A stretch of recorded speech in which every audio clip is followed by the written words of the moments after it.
Well, Campbell's is reporting better than expected third quarter results, benefiting from more people cooking at home as consumers seek value. Joining us now, Peter Galbo, BofA Securities food and beverage analyst. You've got an underperform rating and a $37 price target on Campbell's. How are you viewing these results?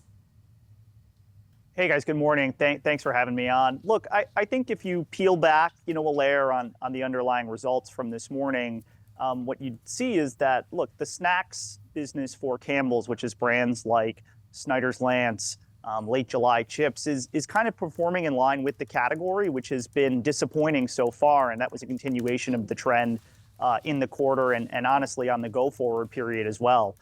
As it relates to kind of the core, legacy Campbell's business that we would all think of, the soup business, now the Rao's brand, there was a bit of shipment timing that actually benefited the quarter, which the company, called out.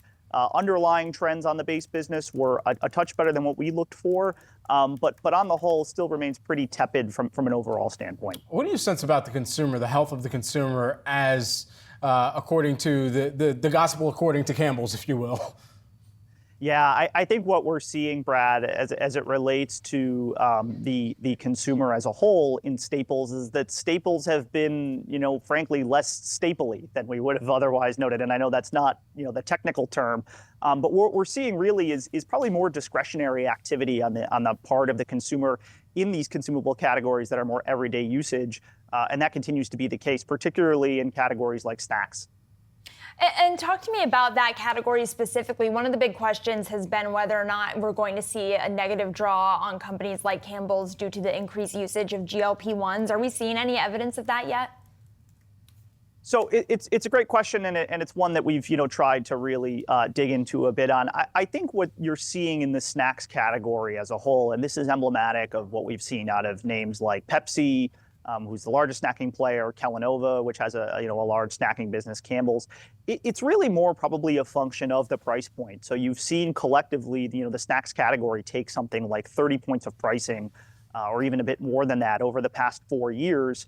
While the consumers' wages just simply haven't kept up. It was part of our thesis underlying our downgrade of Pepsi last month.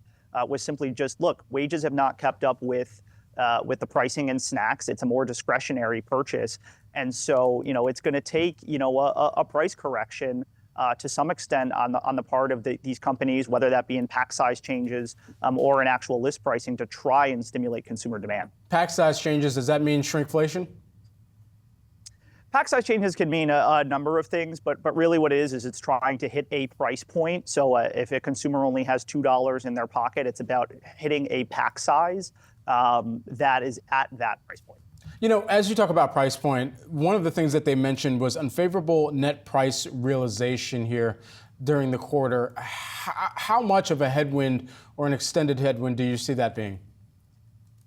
Yeah, it's a great question, and it gets back to the point I was making about what are these companies going to do going forward? Mm-hmm. Do they capitulate kind of on pricing, and that becomes a margin headwind as a way to try and stimulate volume demand? It's something that some of the snacking companies experimented with last summer. Again, think about it. Snacking becomes a really important category in the summer as we think about barbecues and summer holidays. And look, what happened last year when they tried to promote is it didn't necessarily give an overall lift to volume consumption or consumption in the category. And so it really becomes a question of, do they revisit that thesis again now that we're another year on? Or do they kind of wait out the storm and hope that we get wage increases again to kind of make up for the pricing differential?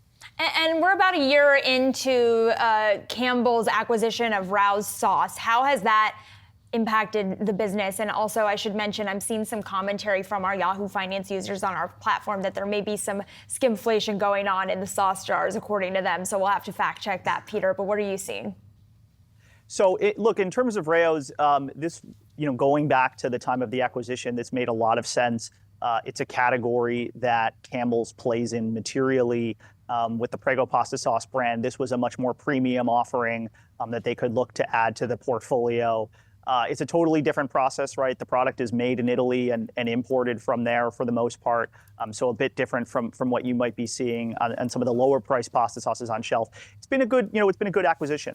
The sales growth has continued to be strong. What we've seen though recently, again, as that price point has remained in some cases $8, $9, $10 a jar, you've seen some of that consumption really slow, and as some of the distribution opportunities from Rayo's have really kind of hit their limit.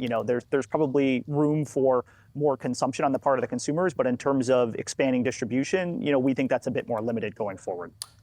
Lastly, while we have you here, Peter, you think about the snacks business, and I know you brought this up earlier, but they had a recent divestiture of Pop Secret as well that they acknowledged within the earnings. Going forward here, I mean, you've got some other kind of core snack brands that are essential or at least household names, Goldfish's, Snyder's, so forth. As you think, even Lance, as you think about all of those names, is it an opportunity to divest from an additional snacks name in this case? Yeah, Brett, I think the core category that they have, right now is probably what makes sense. Popcorn was just not really a core competency for them in terms of how it's distributed and the growth prospects of that category. I think the others, just from a revenue base size, are probably more core, at least at this point. Yeah, I haven't been doing them any favors on the popcorn side myself, so makes sense. Peter, thanks so much for taking the time. Thank you.